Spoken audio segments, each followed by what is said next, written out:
Bonjour, c'est Thibault Lambert et vous écoutez Code Source, le podcast d'actualité du Parisien. Le gouvernement de Michel Barnier a été renversé par l'Assemblée nationale le mercredi 4 décembre après qu'une motion de censure a été votée à la fois par la gauche, les députés du Nouveau Front Populaire, et l'extrême droite, les élus du Rassemblement national et leurs alliés. Après cet événement politique majeur, inédit en 62 ans, Emmanuel Macron a dénoncé, je cite, « le front anti-républicain qui a provoqué la chute du Premier ministre ». Le chef de l'État s'entretient ces derniers jours avec les responsables de différentes formations politiques, de droite comme de gauche, dans l'espoir de nommer rapidement quelqu'un à Matignon. Alors pourquoi le Rassemblement national, au départ conciliant avec Michel Barnier, a-t-il décidé de faire tomber le gouvernement avec la gauche ? Pourquoi la censure risque-t-elle de fracturer un peu plus l'union au sein du Nouveau Front Populaire ? On fait le point dans Code Source avec deux journalistes du service politique du Parisien, Alexandre Sulzer, chargé de suivre la droite et l'extrême droite, et Pierre Maurer, qui couvre la gauche. Alexandre Sulzer, le lundi 2 décembre, Michel Barnier, Premier ministre depuis 3 mois à quelques jours près, est sur le point de finaliser le texte de loi sur le budget de la sécurité sociale, texte qu'il prévoit de faire passer à l'Assemblée nationale le jour même. Depuis plusieurs jours, il négocie âprement avec Marine Le Pen, la chef du groupe parlementaire RN, qui menace de ne pas le suivre et de le censurer si ses demandes budgétaires ne sont pas respectées. Dans l'après-midi donc de ce lundi 2 décembre, Michel Barnier reçoit un coup de téléphone et il comprend à ce moment-là que son gouvernement va tomber. Oui, en fait, Michel Barnier a fait une ouverture dans la matinée à Marine Le Pen. Il accepte de céder sur une des fameuses lignes rouges de Marine Le Pen. En l'occurrence, c'est le déremboursement des médicaments. Donc elle le rappelle effectivement à 13h45 pour être précis. Et elle lui dit bon, alors j'ai une bonne et une mauvaise nouvelle. La bonne nouvelle, c'est qu'il y avait une autre ligne rouge qui n'a pas été évoquée le matin, qui était sur les charges des entreprises. Cette ligne rouge, je l'abandonne. En revanche, j'ai une mauvaise nouvelle, c'est que la question plus sensible, qui est celle des retraites, de l'indexation des pensions de retraite à l'inflation, et bien celle-là, je reste inflexible et j'exige toujours que vous reveniez dessus. Michel Barnier comprend que logiquement, à moins que lui-même cède encore une fois aux demandes de Marine Le Pen, il va tomber. C'est la logique mathématique des forces de l'Assemblée nationale. Il revient d'ailleurs vers les autres présidents de groupe qui sont avec lui à ce moment-là. Il dit « je ne pensais pas qu'elle oserait faire ça ». Pour bien comprendre cet instant décisif, il faut remonter au début du mois de septembre. À ce moment-là, on sort d'un été où le président Emmanuel Macron a cherché pendant 2 mois un nouveau Premier ministre. Une tâche difficile car les élections législatives anticipées des 30 juin et 7 juillet n'ont pas permis de dégager une majorité à l'Assemblée nationale. Et finalement, le choix du chef de l'État s'arrête sur Michel Barnier, donc issu de la droite, membre des Républicains. Pourquoi lui en résumé ? Pourquoi lui ? Parce que c'était finalement un peu le plus petit dénominateur commun acceptable par une majorité des forces politiques. La gauche, clairement, Emmanuel Macron n'en voulait pas. Il considère que le Nouveau Front Populaire, malgré son score assez important quand même aux législatives, n'était pas en capacité d'avoir une majorité, que s'il avait nommé quelqu'un du Nouveau Front Populaire, il aurait été aussitôt censuré. Donc il n'a pas exploré cette piste réellement. Il lui restait donc soit la piste du socle commun, du socle central, de la Macronie, mais qui était quand même compliqué politiquement parce qu'il a quand même perdu largement les élections européennes, les élections législatives, donc le message envoyé aurait été compliqué. Donc il reste uniquement la droite finalement, les Républicains, même si eux-mêmes ont un tout petit groupe à l'Assemblée nationale. Plusieurs noms ont été testés, à commencer par celui de Xavier Bertrand. On le sait, le président de région des Hauts-de-France était très volontaire, avait très envie d'aller à Matignon, mais clairement Marine Le Pen a signifié qu'elle n'accepterait pas son nom pour des raisons personnelles. C'est un adversaire intime de Marine Le Pen dans sa région d'élection à elle également, alors que Michel Barnier, lui, n'avait pas de passif avec Marine Le Pen. Donc la parole de Marine Le Pen a compté dans la nomination de Michel Barnier. Bien sûr, la parole de Marine Le Pen a compté. De fait, si on ajoute les voix du bloc d'extrême droite, des forces de Marine Le Pen et du groupe Vassal, qui est présidé par Éric Ciotti, si on additionne ces voix à celles du nouveau Front populaire, il y a, et on l'a vu, une majorité absolue pour faire tomber le gouvernement. Donc, elle a presque un droit de vie et de mort sur les gouvernements. Dès que Michel Barnier est nommé, il sait donc que la politique qu'il va mener est suspendue au bon vouloir du RN, c'est ça ? Oui, il le sait, il le répète d'ailleurs lors de sa déclaration de politique générale. Il ne dit jamais qu'il sera otage de Marine Le Pen, mais il répète qu'il sera respectueux de tous les groupes. Il insiste bien là-dessus. On sait que de toute façon, le Front populaire a déclaré qu'il voulait le censurer quoi qu'il arrive. Donc l'enjeu, il est finalement moins à gauche que du côté du Rassemblement national pour Michel Barnier. Et il a également coché toute une série de petites cases lors de sa déclaration de politique générale, notamment celle de la proportionnelle. On sait que c'est une ligne dure pour Marine Le Pen. Elle veut cette réforme de la proportionnelle. Alors de quoi s'agit-il ? Il s'agit de changer le mode de scrutin des législatives pour avoir une meilleure représentation, selon elle, des forces politiques.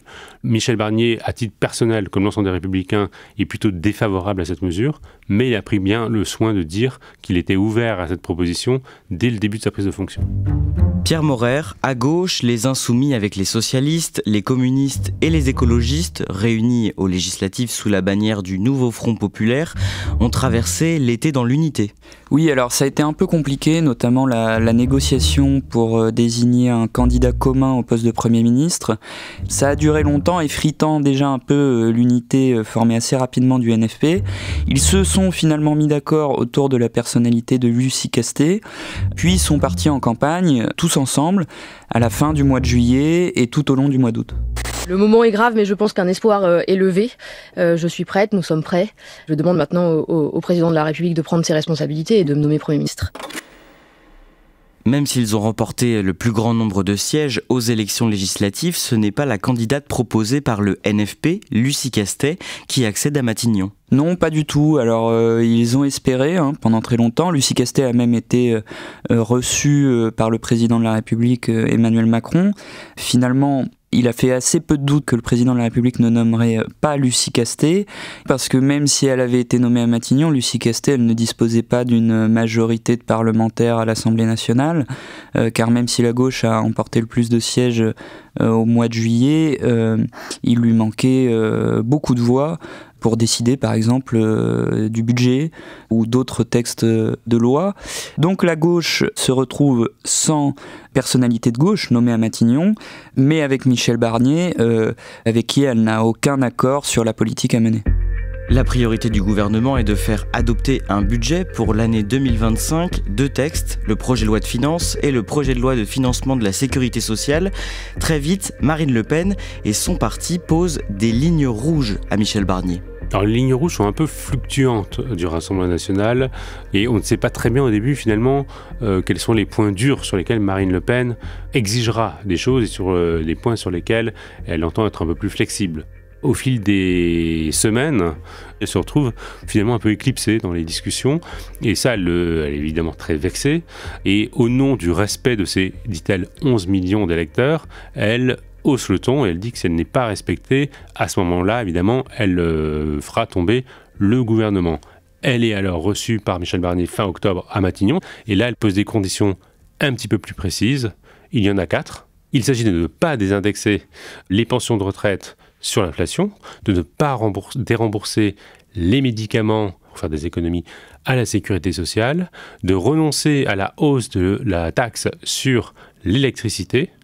Et enfin, Michel Barnier a un projet également, il veut revenir sur les allègements de charges sociales pour les entreprises, donc ce qui de fait alourdirait en fait un petit peu les charges sur les entreprises.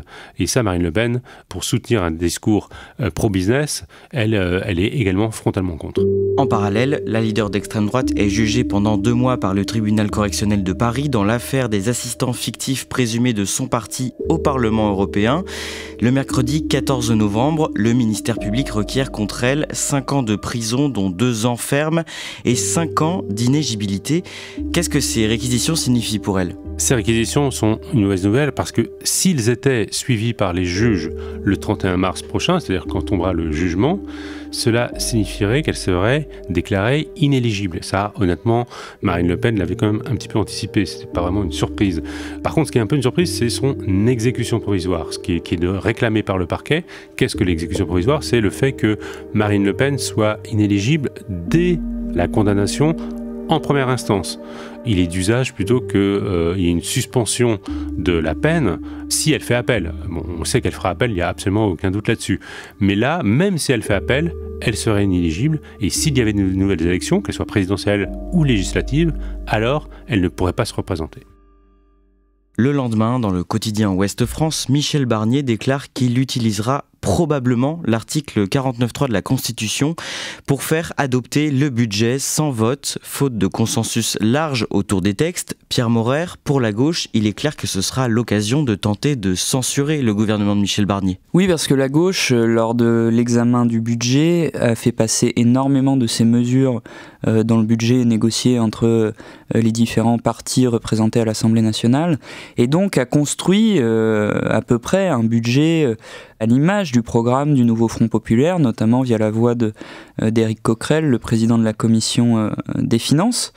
Et donc, passer par 49.3, lorsque Michel Barnier l'annonce, ça veut dire mettre fin finalement aux discussions, mettre fin au texte qui a été construit à l'Assemblée, et donc détricoter tout le travail parlementaire de la gauche et aussi d'ailleurs des autres parlementaires. Le vendredi 29 décembre, 3 jours avant le vote du budget de la sécurité sociale à l'Assemblée, Alexandre Sulzer, vous vous entretenez au téléphone avec Marine Le Pen et elle vous fait savoir qu'elle est prête à censurer le gouvernement de Michel Barnier, même si ce dernier a quand même beaucoup cédé à ses demandes. Oui, elle insiste sur le fait qu'elle est sérieuse. Ça fait déjà des jours qu'elle menace de le faire, et c'est vrai que beaucoup dans la classe politique ou chez les observateurs la prennent pas vraiment au sérieux, ils pensent qu'elle bluffe. Et par ailleurs, la censure ne serait pas logique par rapport à la stratégie qu'a suivi Marine Le Pen de crédibilisation auprès d'un certain électorat plus âgé, plus aisé, qui appelle de ses voeux une certaine stabilité. Censurer le gouvernement précipiterait la France dans l'inconnu, et il ne voit pas trop quel serait le gain politique de Marine Le Pen. Donc elle prévient, attention, ce n'est pas du bluff. J'ai des lignes rouges. Au moment où je lui parle, effectivement, la seule chose qu'elle dit avoir obtenue de la part du gouvernement, c'est Michel Barnier, dans le Figaro, qui a annoncé qu'il renonçait à la hausse de la taxe sur l'électricité. Mais pour elle, ce n'est pas assez, et donc elle prévient que ces lignes rouges, les autres, restent plus que jamais rouges écarlates. Et donc on en revient au début de cet épisode. Le lundi 2 décembre, jour du vote du budget de la sécurité sociale à l'Assemblée nationale, Marine Le Pen appelle Michel Barnier pour faire savoir qu'elle va faire tomber son gouvernement, qu'elle va s'allier aux voix de la gauche à la motion de censure qui va être votée contre lui. Qu'est-ce qui a confirmé sa décision au cours du week-end ? C'est, comme on l'a dit, le fait que Michel Barnier refuse de revenir sur la désindexation partielle, en tout cas, des pensions de retraite sur l'inflation. Ça, c'est la dernière ligne rouge, dit-elle, de Marine Le Pen. Lui pense que de toute façon, même s'il cède à cette mesure, elle en demandera d'autres, parce que jusqu'alors, elle a toujours rajouté des demandes aux autres demandes. Mais comme il ne revient pas dessus, jusqu'au bout, le RN veut croire que Michel Barnier va céder, mais il ne cède pas. Et donc c'est ça qui précipite inévitablement la censure, quand bien même, de toute façon, Marine Le Pen aurait changé d'avis. Elle est allée trop loin. Elle ne peut pas se dédire, elle se décrédibiliserait si, après avoir fixé aussi durement une ligne rouge, elle revenait en arrière.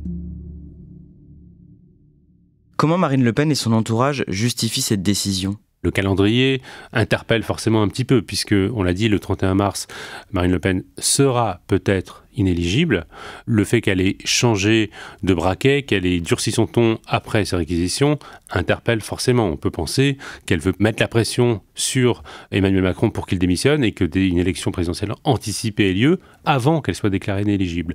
Du côté du Rassemblement national, évidemment, on évacue complètement cette motivation-là. On dit que c'est complètement faux, que ça n'a absolument aucun rapport.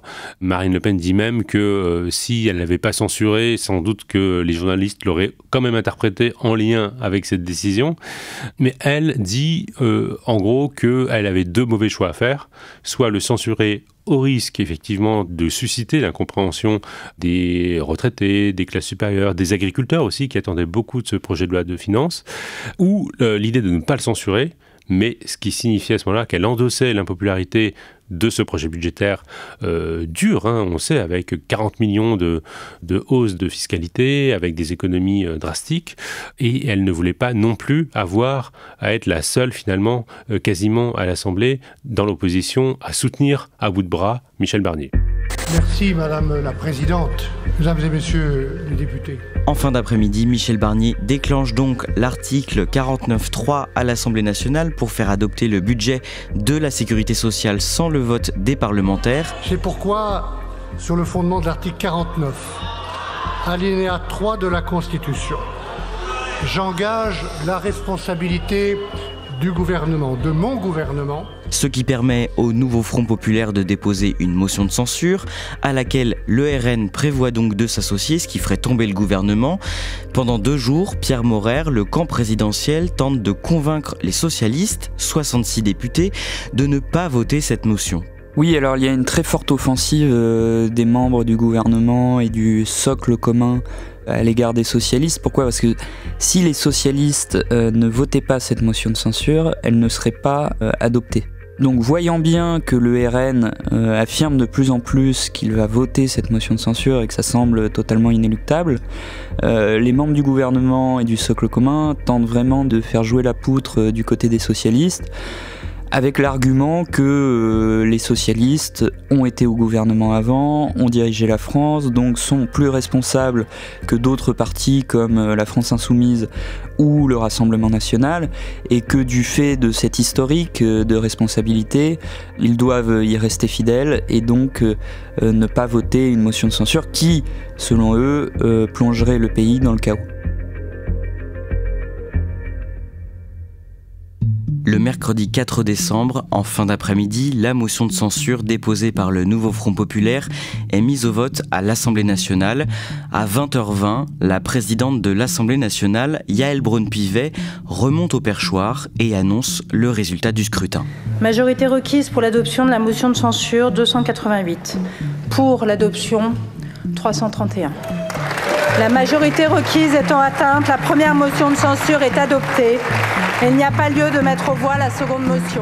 Pierre Maurer, au sein du nouveau Front populaire, est-ce que tout le monde se félicite de cette censure ? Le nouveau Front populaire attendait depuis longtemps maintenant l'opportunité de voter une motion de censure. Ils en avaient déjà déposé une au début de la législature. Néanmoins, elle crée du débat, et notamment chez les élus socialistes, puisque certains parlementaires socialistes décident de ne pas voter cette motion de censure. Je pense à la députée, par exemple, Sophie Pantel. Mais globalement, tout le monde se réjouit d'avoir voté cette motion de censure, même si certaines lignes commencent à bouger, et notamment sur la question de l'après-motion de censure. Qu'espère la gauche à ce moment-là ? Alors à gauche, il y a 2 lignes. Il y a la ligne des Insoumis qui, eux, espèrent très clairement une démission du président de la République.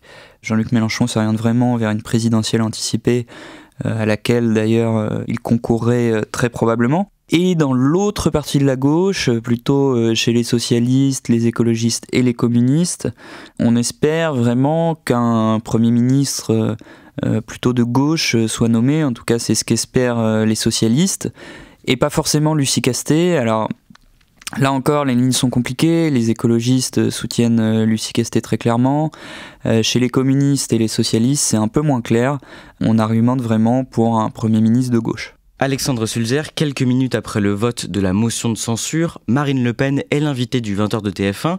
Qu'est-ce qu'elle dit en résumé ? Elle refuse d'utiliser le terme de victoire. Elle a plutôt un ton assez pas triomphaliste du tout. Je ne considère pas que ce soit une victoire. Je considère que nous avions un choix à faire, et le choix que nous avons fait, c'est celui de protéger les Français. Elle veut faire passer le message qu'elle n'a pas pris cette décision de Guédette-Kurt, qu'elle a fait ce choix, dit-elle, pour protéger les Français contre ce budget, mais elle ne veut pas du tout apparaître comme un facteur de déstabilisation des institutions, contrairement à la France Insoumise, puisque depuis maintenant 2 ans, elle dit que le chaos dans le paysage politique, c'est LFI qui le porte et non plus le Rassemblement national. Ce budget était toxique pour les Français, et la seule solution digne pour ceux qui ont reçu mandat de les protéger, c'était de s'opposer à ce budget. Est-ce qu'au Rassemblement national, certaines personnes à qui vous parlez ont peur que cette stratégie se retourne contre elles ? Peu de gens prennent le risque de désavouer la chef, surtout sur une décision aussi importante. En revanche, certains confirment qu'il n'y avait que des mauvais choix, et donc elle a fait ce choix-là, et que maintenant, il faut voir comment l'opinion réagit. Ce qui est notable, en tous les cas, c'est que Marine Le Pen, dans les jours qui ont suivi la censure, a multiplié les interventions, une interview à CNews, une interview à une agence financière, à Bloomberg, qui s'adresse donc au marché financier, une dernière interview au Figaro. On voit qu'elle s'adresse en tout cas au peuple, au marché et au peuple de droite pour essayer de les rassurer sur ses intentions. Le lendemain, Michel Barnier remet à Emmanuel Macron sa démission et celle de son gouvernement. Le soir même, à 20h, le président de la République prononce une allocution télévisée.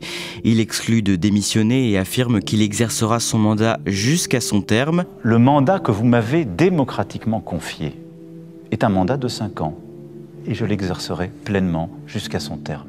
Selon lui, le gouvernement Barnier a été renversé parce que l'extrême droite, le RN, et l'extrême gauche, les Insoumis, ont décidé de s'unir. L'extrême droite et l'extrême gauche se sont unis dans un front anti-républicain. Et parce que, je cite, des forces qui gouvernaient hier la France ont décidé de les aider. Pierre Maurer, qu'est-ce qu'il entend par là ? Mais elle vise clairement les socialistes. D'ailleurs, on retrouve un peu le même argument qui était brandi par le gouvernement pour pousser les socialistes à ne pas voter la motion de censure, qui est le suivant, c'est que les socialistes ont gouverné la France, les socialistes ont dirigé le pays, et que donc ils sont plus responsables que les autres, notamment la France Insoumise et que le Rassemblement national, et qu'en vertu de cette responsabilité, ils n'auraient pas dû voter la motion de censure.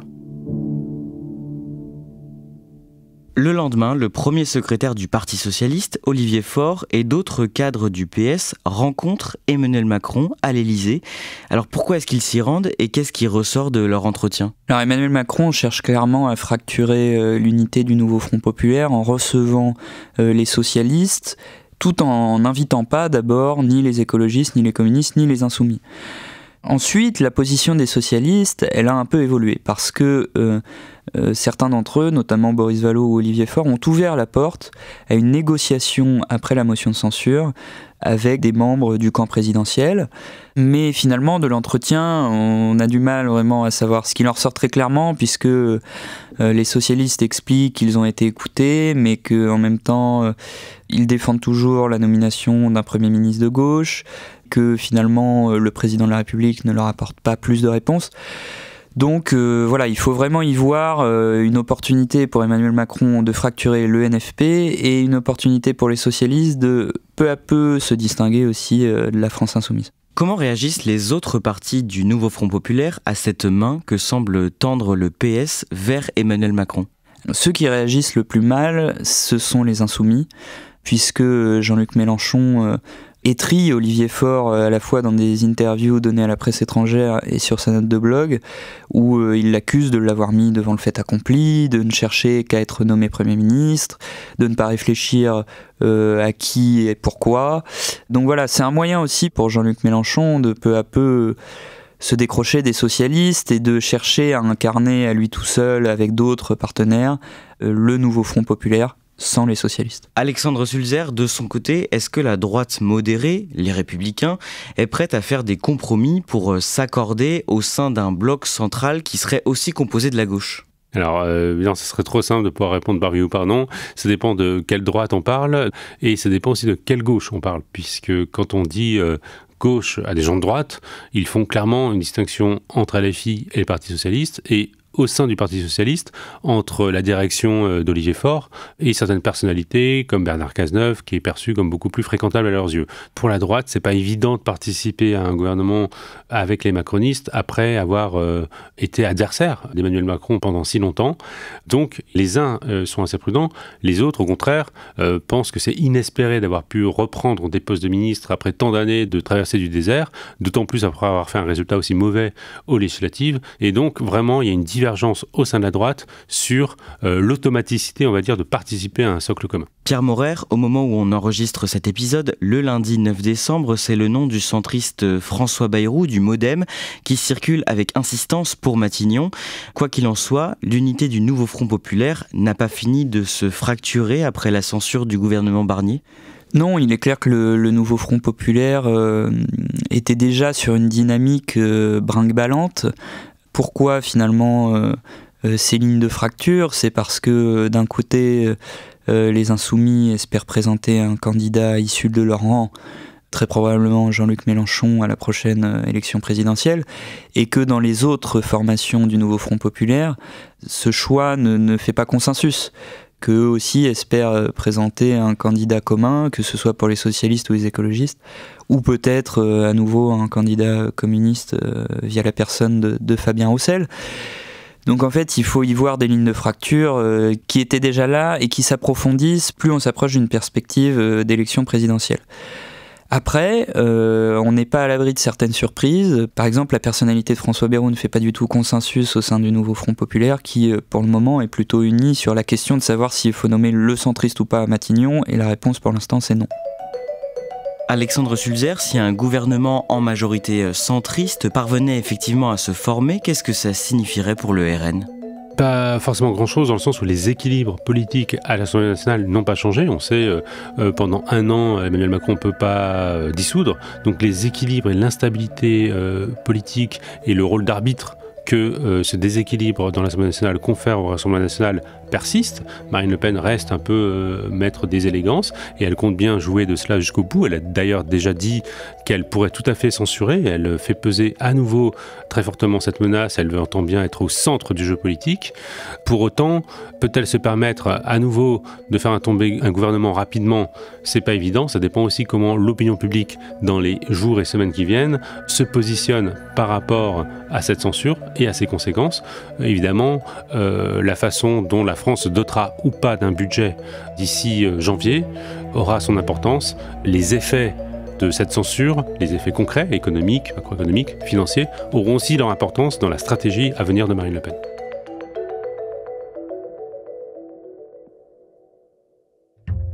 Merci à Alexandre Sulzer et à Pierre Maurer, et pour être au courant en temps réel de l'actualité politique, rendez-vous sur leparisien.fr.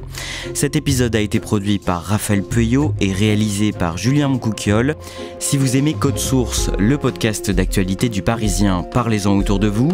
Abonnez-vous sur votre plateforme d'écoute préférée ou sur la chaîne YouTube du Parisien.